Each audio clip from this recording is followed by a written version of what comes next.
我老公是全球顶尖催眠师，可当他的白月光开车撞死人后，他却为了给白月光脱罪，对我实施了催眠。雨柔胆小，害怕坐牢，你就忘了这段记忆，代替他去坐牢吧。等你出来后，我会补偿你。年仅5岁的儿子也跟着点头，反正你只是个没用的保姆，等你去坐牢了，正好让雨柔阿姨当我妈妈。我淡然一笑，如他们所愿，将他们全都忘了。可等我失忆，远离他们后，他们却又日日站在我门前，求我再看他们一眼。服刑11个月结束，我从监狱里面走出来，老公带着儿子站在门外等我，回家吧，我们来接你了。他拍了拍身边小孩的肩膀，小样，快去帮妈妈把东西拿过来。我不要。5岁的顾样猛地躲在他身后，朝我吐舌头。他是劳改犯，才不是我妈妈，我妈妈是雨柔阿姨。爸爸，今天不是雨柔阿姨的生日吗？我们快去帮雨柔阿姨庆祝生日吧，我才不要在这里见劳改犯呢。顾思培脸色一变，他眼神慌乱地看着我。婉婉，儿子还小，不懂事，你别跟他一般计较。我摇摇头，不快计较的，有爸生没爸教的小孩罢了。什么？顾思培动作一顿，猛地朝我看来。苏婉，你怎么能这么说话？这是小样啊！顾样也哇的一声哭了出来。我不要这个劳改犯当我妈妈，我要雨柔阿姨。爸爸快走，我们不要他回家了，快把他赶走。他一边哭一边看我，见我除了皱眉毫无波动后，他哭吼的声音更大了。顾思培顿时手足无措起来。孩子哭了，你哄哄。你以前不是最心疼他了吗？是啊，以前最心疼的人，一口一个劳改犯的叫着自己，还不要自己当妈妈。也幸好是不记得他们了，否则被自己最亲近的人往心口上捅刀，那该多难受。我不记得你们了。我说，顾思培，我们离婚吧，各回各家，各找各妈，这才是正确的。顾思培身体一僵，他僵笑着扯了扯嘴角，别说傻话，我们不会离婚，你只是受了刺激，短暂性失忆，很快就会想起来的。在这个世界上，你最爱的就是我们，等你想起来就会舍不得了。先回家吧，你需要休息。他把我带回了一栋别墅，3层楼的独栋别墅。我扫了眼，也没有一丝印象。要不是别墅里放着我习惯用的东西，我都要怀疑自己是否真的在这里生活过了。所以我真的失忆了，怪不得记不清自己撞死人的细节了呢。我在别墅里熟悉环境，试图找到一些关于这里的记忆。可就在推开一个堆放杂物的阁楼门时，身后一直鬼鬼祟祟跟着我的人突然出现，一把将我推了进去。里面堆放的杂物被我撞倒，东西哗啦啦一下全部砸在我身上，额头被一把废弃的椅子砸出血，疼得我浑身直冒冷汗。我捂着额头，回头看向站在门口的罪魁祸首，果然是没教养的小屁孩。你爸是死了吗？把你教成这样？顾样原本还被吓得有些发白的小脸，在听见我骂顾思培后，神情又立马变得厌恶起来。要怪就怪你自己现在回来，今天是雨柔阿姨的生日，我跟爸爸都要去给她庆祝，你休想破坏。说完，他几步退出去，啪的一声将门锁上，门外传来叮叮哐哐落锁的声音。我顿时心生不妙，挣扎着跑过去让他开门，可顾样却笑嘻嘻地跑了。你这个坏女人，你就在里面好好待着吧。我气得直踹门，阁楼陷入黑暗。很快我就感受到了一阵不适，幽闭的空间仿佛让人溺水一样，不能呼吸。我靠着门滑坐在地上，眼前一阵又一阵的眩晕，脖子像被一只大手扼住。开门，我无力地捶打着门框，这种无力的窒息感甚至让我连额头上的伤口都感觉不到疼痛了。我闭上眼睛，彻底昏睡了过去。再次醒来时是在医院，头上的伤口已经被包扎好。睁开眼，面前站着一个半大清瘦的少年。你醒了，要喝水吗？少年眸子澄澈，弯腰朝我看来，他身上的衣服洗得泛白。见我盯着他，脸上的神色瞬间变得局促起来。我唇角微微勾起，是你救了我吗？谢谢。少年立马摇头，结结巴巴道，不用，我只是去送快递，恰好听见阁楼有声音，就报警了。他伸手指着门外，果然外面站着2名警察。我嗯了一声，转头朝他道，不管怎么样，都是你发现了我，谢谢你救我。少年脸红得变得通红，摆摆手，跑出去把警察叫进来。警察给我说了下情况，我又表达了感激后，他们才离开。我这才知道，救我的少年今年8岁，名叫李星言，父母在2年前去世，本来要把他安排去孤儿院的，可他却死活不肯，东躲西藏，靠给人拿快递为生。久而久之，也就没人管他了，也愿意花几块钱让他跑腿拿快递。我惊讶地张了张嘴，半晌无话。在偏头看向李星妍的那一刻，我问道：“星妍，你愿意跟我回家吗？”李星妍小心翼翼地抬起头来：“可以吗？”“当然。”他立马点头：“我愿意，我愿意的。”“好，一会儿我们回家。”输完液，我带着李星妍回到了父母留给我的公寓。3室2厅的房子不算大，却很温馨。李星妍很勤快，跑东跑西地，帮忙搬东西、打扫房间，没有一丝怨言，一点不像顾样那熊孩子。我瞬间欣慰了不少，觉得李星妍才应该是我生出的孩子。一起收拾完房间后，我去厨房做了一锅排骨面，闻着香味，李星妍眼睛都亮了，好香。她拿着碗，盛了满满1碗排骨放在我面前：“你受伤了，要多吃肉才能补回来。”然后她才坐下，往自己的碗里添了1碗面条，小口小口地吃着。我看着如此泾渭分明的荤素搭配，没忍住揉了揉她的头发。我需要补身体，你也需要呀，你还要长个子，更要多吃点肉。我盛了1勺排骨放进她碗里。李星妍乖顺地被我揉着头发，脸嗖地变得通红，轻轻地点着头：“好，谢谢妈妈。”我给李星妍办理了领养手续，又托人找了所学校送她去上学。她正式改名为苏星妍，恰好和她亲生妈妈一个姓。我想大概这就是缘分。等到周末，我准备带她去商场买衣服。一大早，我的手机就像诈尸了一样响起来，硕大的屏幕上闪烁着顾思培晦气的名字。我想也没想就挂掉了。他又连续打了2个电话进来，也依旧被我挂掉。手机嘟嘟收到2条消息提示音，都是顾思培发来的：“你怎么不在家？方嫂说你1个星期都没有回来，你去哪儿了？去哪儿了？关他屁事！”我反手将他拉进黑名单，都1个礼拜了，才发现我人不在。若不是被星妍察觉到阁楼里有人，恐怕我早就死了。我拉黑了顾思培的所有联系方式，然后带着苏星妍去逛商场。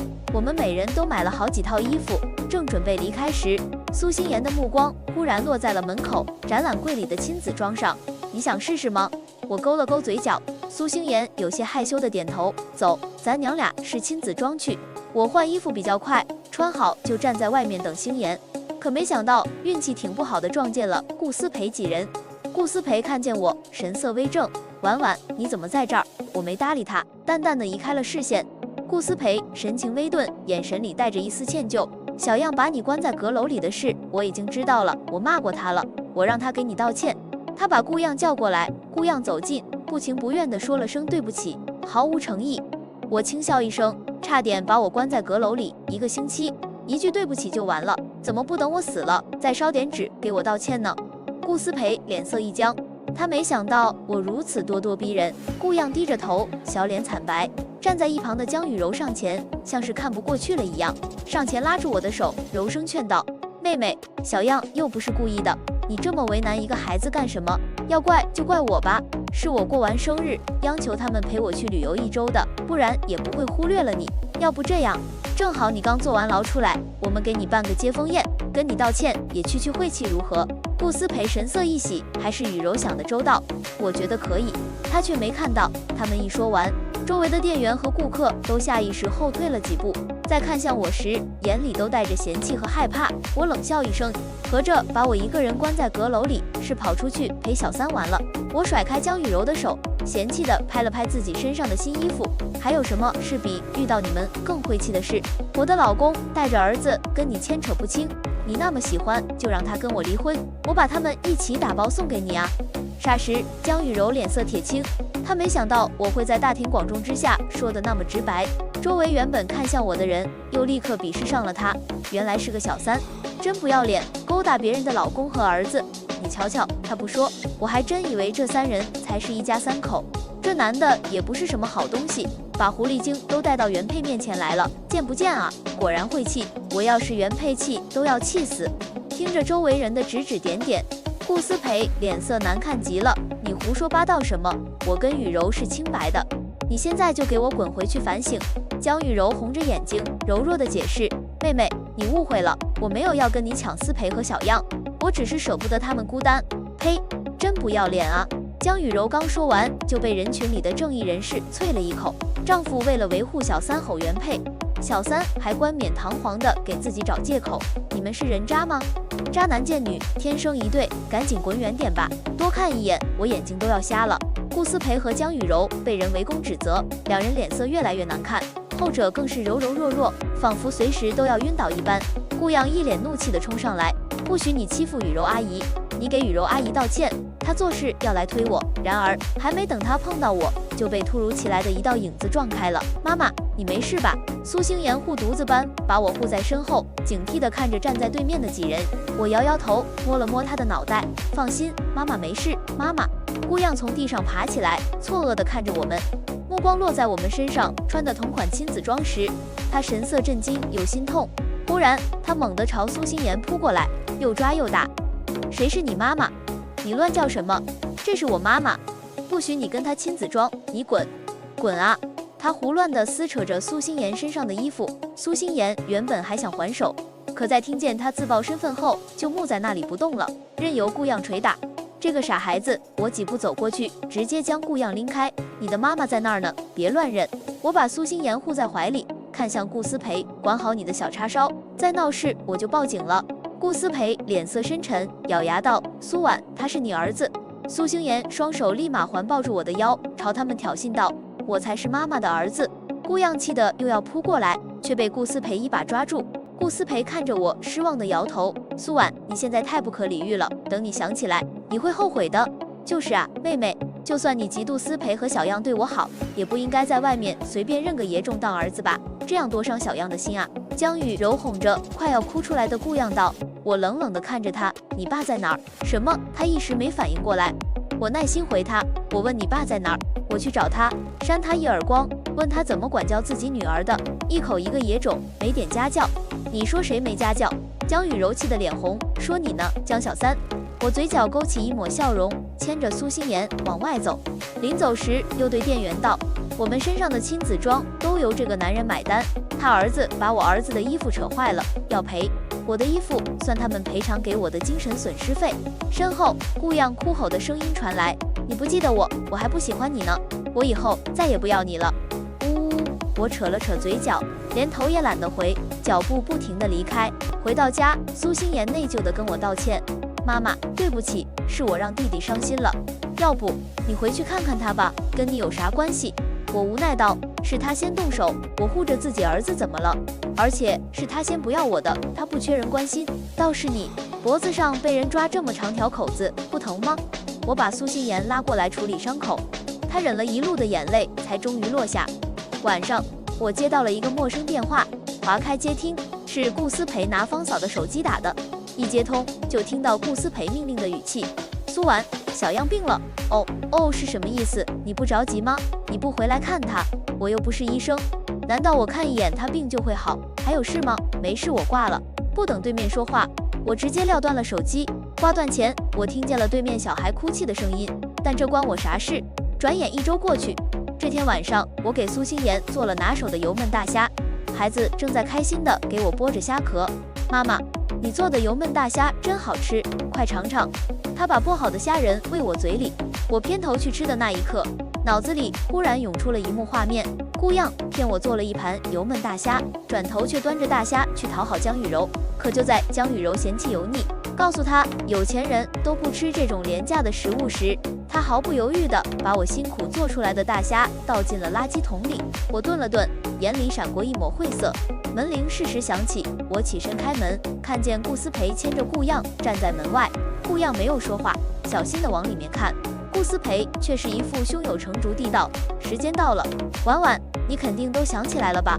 我和小样来接你回家了。神经！我伸手就要关门，顾思培眼神猛地一变，他用手抵着门框，语气带着一丝惊慌：你没有想起来？不可能，我估算的日子就是今天，你不可能没有想起我们。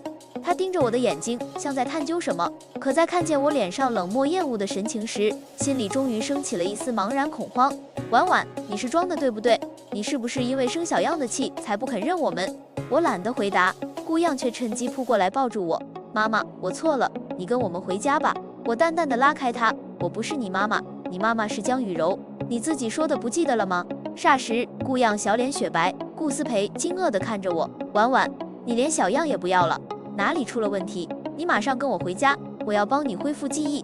走，我们现在就回去。他拉着我要往外走，我甩手挣扎，争执间，苏星妍跑了过来，放开我妈妈。他把手里拿着的虾壳朝顾思培脑袋砸去，红色的油渍沾在他的头发和脸上。苏星妍顾不得自己手上的油腻，捏着拳头去打顾思培，只有顾样目光一错不错地盯着地上的虾壳，半晌后才抬起头望向那边的餐桌，在看见桌上摆放着的那盘油焖大虾后，他眼睛倏然一红，那是专属于我的油焖大虾，你怎么能做给别人吃？他委屈极了，眼泪啪嗒啪嗒地往下掉。我无动于衷，一盘大虾而已，我想做就做了。星妍爱吃，我天天都给她做，怎么可以？那明明是我最爱吃的大虾。顾样哭得更加伤心了，我心里一阵烦躁，用力挣开顾思培的手。你来的正好，把离婚协议签了吧，财产、房子、车产一人一半，顾样归你，我会每个月按时给抚养费。我转身从里面拿出一份提前拟好的离婚协议出来。顾思培拒绝接受，他狼狈道：“我不离婚，你只是失忆了，我会让你想起来的，婉婉，你等我。”他转身牵起顾样就落荒而逃。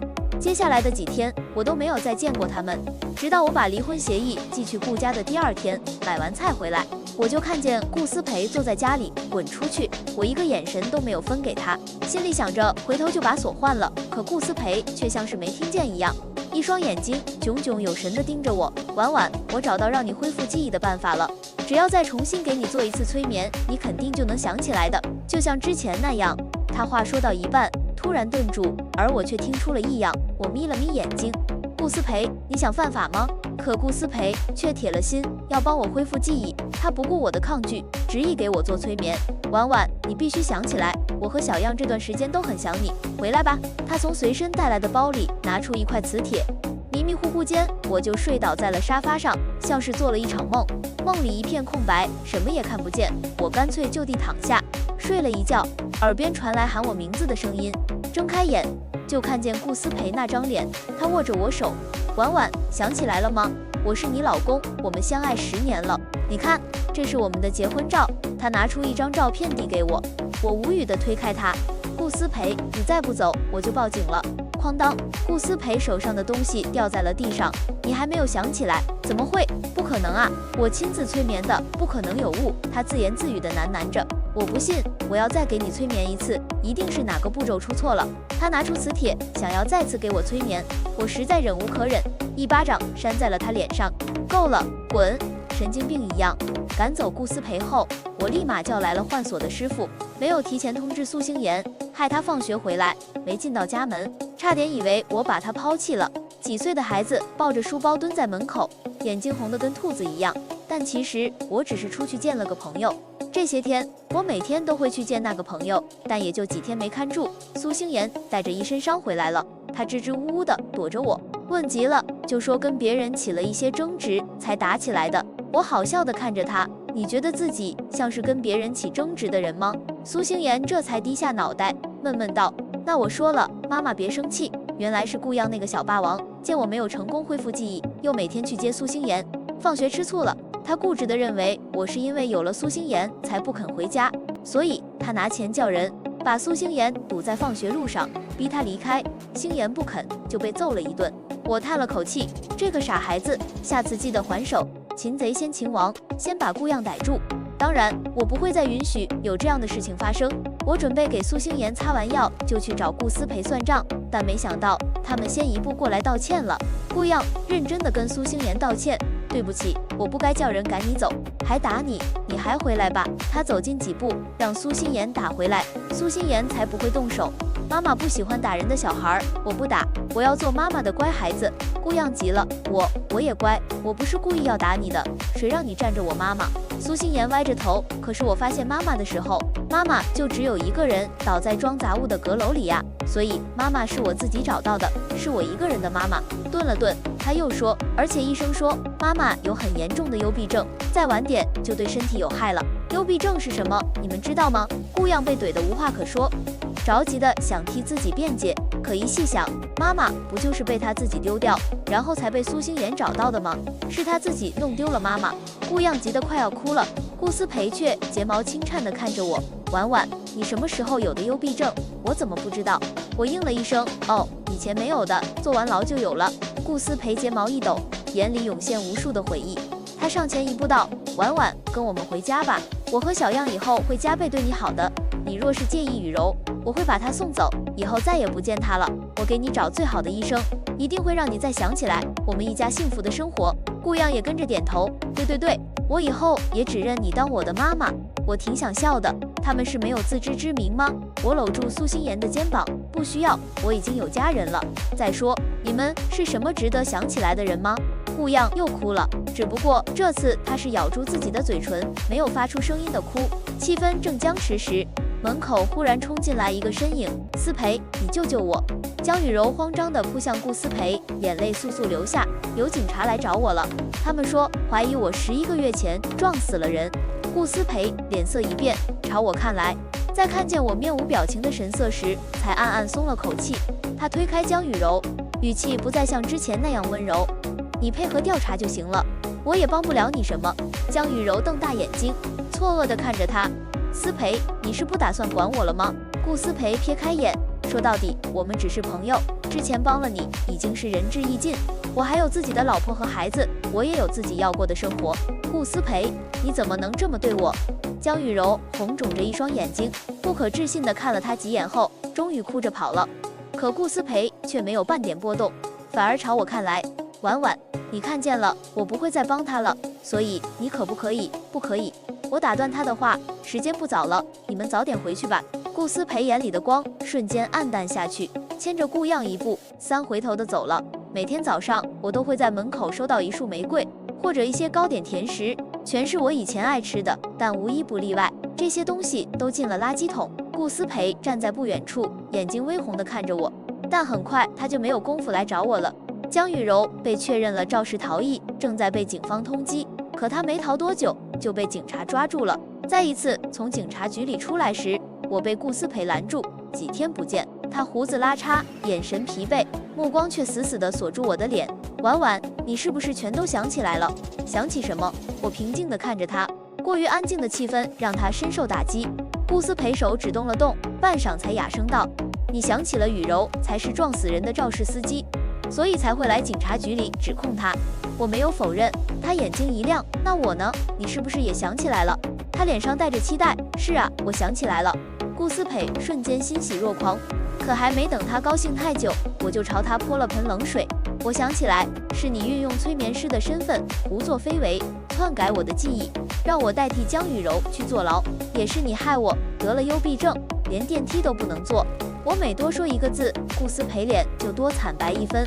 他卑微地看着我，别说了，婉婉，我求你别说了，是我让你受了委屈，对不起，我会补偿你的，我一定会补偿你。补偿？你拿什么补偿？他不要我说，我偏要说。我嘴角扬起一抹报复的弧度。你害我失去了肚子里的孩子，你欠我一条人命，怎么补偿？我的。顾思培眼睛睁大，身体僵硬的厉害。什么孩子？2个月的宝宝呢？我把一份孕检单扔进他怀里。顾思培半信半疑地打开，可在看清孕检单上的报告时，却瞬间目眦欲裂。孩子呢？孩子去哪儿了？为什么会流产？婉婉，你怀孕了，为什么不告诉我？若是我知道你有了身孕，肯定不会怎样。我嘲讽地勾起嘴角。那天不是你说要带着顾样一起去和江雨柔吃烛光晚餐，不许我打扰的吗？不是的。顾思培手指紧握成拳，眼泪从眼眶里滚了出来。他祈求道：对不起婉婉，我知道错了，你原谅我好不好？原谅我，我们还可以重新来过，你觉得可能吗？我避开他的手，你差点毁了我的人生，你觉得我还有可能再原谅你吗？那小样呢？你不要我，也不要小样了吗？不要了。我面露讥讽。他说想要江雨柔做他的妈妈，我成全他，而且你不是从来也没有反驳过吗？说明你是认可他这么做的。话落，顾思培的脸就彻底衰败了下去，没有一丝希冀。我当然不会轻易原谅。孕检结果出来那天，正好是顾思培的生日，我准备给他一个惊喜，可却在半路上遇见了江雨柔，然后不出意外就发生了意外。我被送到医院里的时候，孩子已经流产了，而那个时候，顾思培正在安慰江雨柔，给闯了祸的江雨柔想办法逃脱罪责。最后，他们趁我身体虚弱，对我实施催眠，让我去代替江雨柔坐牢。从始至终都没有人关心过我在哪里，有没有受伤，我凭什么要原谅？我抬脚准备离开，一转头就看见顾漾站在我背后，泪流满面。经过他身边时，我听到了他小声跟我说的对不起。我吸了口气，没有回应。最后对顾思培道：“想知道真相，你就自己去警察那里看监控吧。”言尽于此。顾思培果然去看监控了，看了监控才明白，我那天为什么也会在车祸现场，这也是他们能嫁祸给我的原因。江雨柔是特地开车来找我的，她来跟我炫耀，今晚我的丈夫和儿子都陪着她。她嘲讽我，连自己的丈夫和儿子都抓不住。争执间，她看到了我落在地上的孕检单，一时嫉妒心起，竟要开车撞死我，还放言就算撞死我，他们父子也不会追究他的过错。江雨柔笑得癫狂，我却害怕的左躲右闪。就在关键时候，他一个油门踩到底朝我冲来，我猛地朝旁边扑去，而他却撞死了一个正好路过的喝醉酒的行人。我得救了，却失去了孩子。当初顾思培帮他毁灭监控时，但凡能多看一眼，就会知道事情的所有真相。可他为了维护一个蓄意杀人的凶手，选择蒙蔽眼睛。顾思培看得双拳紧握，眼里全是悔恨。顾漾哭得不成样子，妈妈流了好多血，一定很疼，怪不得不原谅我了，是我对不起妈妈。忽然，沉浸在悲痛中的顾思培一个箭步冲向烤着手铐的江雨柔，他死死地抓住江雨柔的头发，抡着拳头往她脸上砸。是你要害婉婉，你这个恶毒的女人，你为什么要这么做？我对你还不够好吗？为什么？你害惨我们一家了，你怎么不去死？顾思培下了死手，没两下，江雨柔就被砸得满脸是血，形容可怕。警察迅速把他们拉开，顾思培猩红着眼，游走在暴怒崩溃的边缘。江雨柔吐了一口血沫，呸了几下，笑出了声：“我害你，顾思培，你要脸吗？要不是你不拒绝我，我有机会黏着你吗？苏婉不要你了，是你自己作的，是你让他替我顶罪坐牢的，要死你也去死啊！说不定你死了，他就原谅你了。”顾思培浑身的力气被抽得精光，瘫坐在地上。对，你说的对，我也该死，我们都该死。他闭了闭眼睛，摸着顾漾的头，拜托警察把他送回家，然后道：“警官，我要自首。”得知江雨柔和顾思培双双被判刑，我丝毫不惊讶。律师说他没想到会这么顺利，还以为为我洗清这个罪名不容易，毕竟当初我是自己承认的。但顾思培一自首，就招了违法使用催眠术的事，所以现在我的那个罪名不存在了，我也是受害人。当初在第一次从顾思培嘴里听到催眠2个字时，我就起了疑心，所以那段时间我经常外出，见的朋友也都是律师和催眠大师。我的记忆彻底恢复那天，就带着律师去申请重审案件了。好在现在真相大白，我和顾思培成功离婚，是他自愿签的字，把所有家产都留给了我。为了降低对顾漾的影响，他求我接受顾漾的抚养权，把顾漾转移到我的名下。顾漾让他爷爷奶奶来带，还是住在以前的别墅里。我带着苏心妍依旧住在公寓里，互不干扰，这样也挺好的。只是这些天我忙着收集证据，忽略了苏心妍。那小子天天放学不按时归家，我去学校也找不到他，只等我快睡着了，才偷偷摸摸溜回来。我拎着他的耳朵要教训他，他却认错得极快。但第二天照犯不误，依旧等到天黑才回来。周五放学，我准备出门去接他，刚一踏出去，就看见苏心妍背着书包，捧着一大捧向日葵朝我跑来。妈妈，送给你，祝你以后快乐无边，青春永驻。他脸上洋溢着骄傲的笑容。我吃惊地看着他，你哪来的钱买花？一大束向日葵可不便宜。他还是个小学生，总不能省吃俭用，把平时的零花钱抠搜出来了吧？苏心妍不好意思地挠头，这是我给餐厅老板洗碗赚的，1天20块，他洗了半个月的碗才赚够了买花的钱。我既心疼又生气，生气他每天早出晚归，害我担心；又心疼他为了给我买花，居然去干洗碗的活，还被人压榨。但我更多的是感动，我心里软得一塌糊涂，一把将他搂进怀里。谢谢儿子，我很喜欢。苏心妍红着脸窝在我怀里，傻傻地笑着。片刻，他才像想起了什么，指着外面。对了，妈妈，顾漾也跟着我来了。他摊手，有些无奈。我抬头，这才看见他身后还有一个小跟班。顾漾手里也抱了一束花，是粉红色的康乃馨，花语代表祈福和祝愿。从包装上看，2人是在同一家花店买的，估计是顾漾看见苏心妍给我买花，他也跟着买了一束。他站在门外不敢进来，低着头紧紧地抠着自己的手。见我看过去，他才紧张地踱步走来，把花递给我，小声道：“妈妈，祝你永远年轻漂亮。”我愣了愣，伸手接过，谢谢。他看着我，接受了花束，一直紧绷的脸上才终于绽放出了一丝笑容，然后转身就要跑。你不留下来吃顿饭再走吗？姑娘身体猛地一顿，脚下刹车太快，差点栽倒在地上。再回头过，两只眼睛都红了。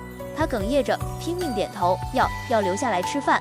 我笑了笑，让苏心妍带她进去。吃饭时，我接到了狱警的电话，他们说顾思培生病了，想见我，但我直接拒绝了，不用再给我打电话了，我和他没有任何关系。